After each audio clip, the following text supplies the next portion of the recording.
So এখান থেকে দেখতেই পাচ্ছেন, অ্যান্ড এখান থেকে রোমান্টিক লাভ স্টোরি বা স্যাড লাভ স্টোরি, সেই ক্ষেত্রে আপনাদের এই যে শেপ থাকে কিন্তু একটা এই যে টার্ম থাকে। সো এখান থেকে সাইডে কিন্তু মানে একটু শ্যাডো থাকে, তো শ্যাডো বলতে একটু মনে করো অপাসিটি কম দেওয়া থাকে, যে অফ করা থাকে। এটা মনে করেন যে কোনো একটা প্রথমে কালার দেবেন, পরবর্তীতে কালার চেঞ্জ। সো এটা একটু বাড়িয়ে নেবেন, আরও বাড়িয়ে নিলাম, অ্যান্ড ওকেতে ক্লিক করবেন। অ্যান্ড এটাকে এক সাইড করে নেবেন, অ্যান্ড ওকে। এখান থেকে আপনি মেবি হোয়াইট কালার থাকবে, বাট অপাসিটিটা কম, হোয়াইট কালার অপাসিটি কম। অ্যান্ড উপরেই আবার ব্ল্যাক কালার মেবি ভালো হবে।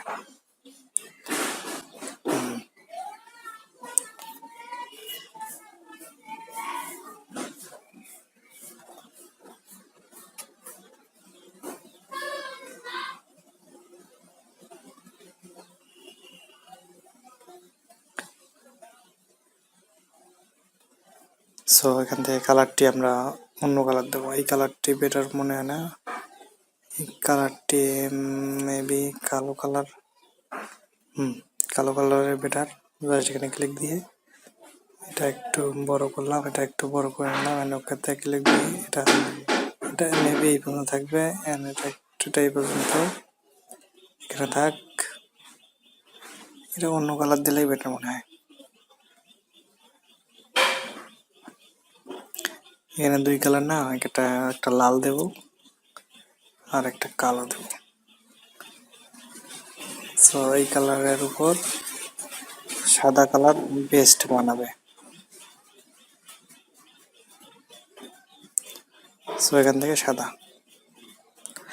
এন্ড এখান থেকে টেক্সটের ফন্টটা আমরা একটু ডিফারেন্ট করে দেবো,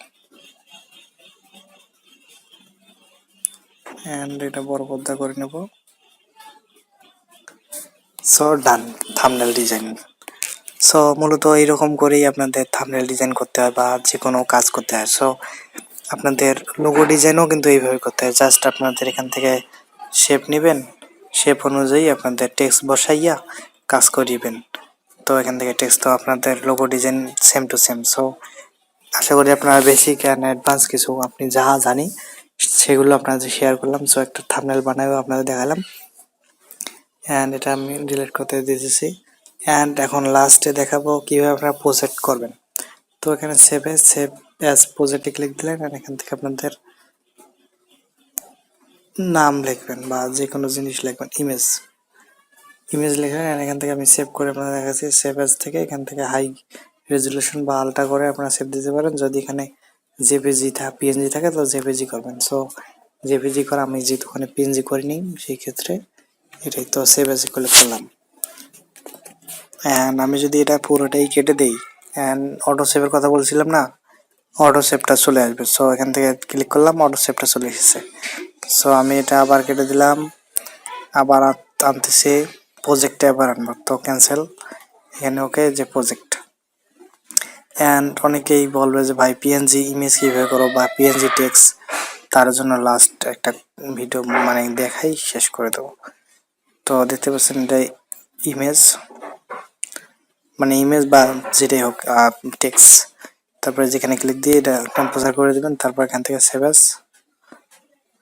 অ্যাজ থেকে এখান থেকে পিএনজি থাকবে, পিএনজি থেকে হাই রেজুলেশনের পিএনজি, অ্যান্ড সেভ হয়ে গেল। অ্যান্ড সেভ থেকে আপনি দেখাচ্ছে পিএনজিটা কত এমবি হয়, অ্যান্ড পিএনজিটা আপনার মেবি 182 এমবি, আর থাম্বনেলটা কত এমবি হয়েছে 1.96 এমবি। সো আজ এই পর্যন্তই, সবাই ভালো থাকবেন। আরও কিছু জানার থাকলে অবশ্যই কমেন্ট বক্সে জানাবেন। আমাদের ফেসবুক পেজ ডিসক্রিপশন বক্সে দেওয়া আছে, গ্রুপ আপনাদের ফেসবুক গ্রুপ লিঙ্ক ডিসক্রিপশন বক্সে দেওয়া আছে, আমার পার্সোনাল ফেসবুক আইডির লিঙ্ক দেওয়া আছে, অ্যান্ড হোয়াটসঅ্যাপ নাম্বার দেওয়া আছে। যে কোনো প্রবলেমে মানে টেক রিলেটেড যে কোনো প্রবলেমে আমাদের সাথে কন্ট্যাক্ট করতে পারেন, আশা করি সমাধান দেওয়ার চেষ্টা করব। ধন্যবাদ সবাইকে ভিডিওটি সম্পূর্ণ দেখার জন্য।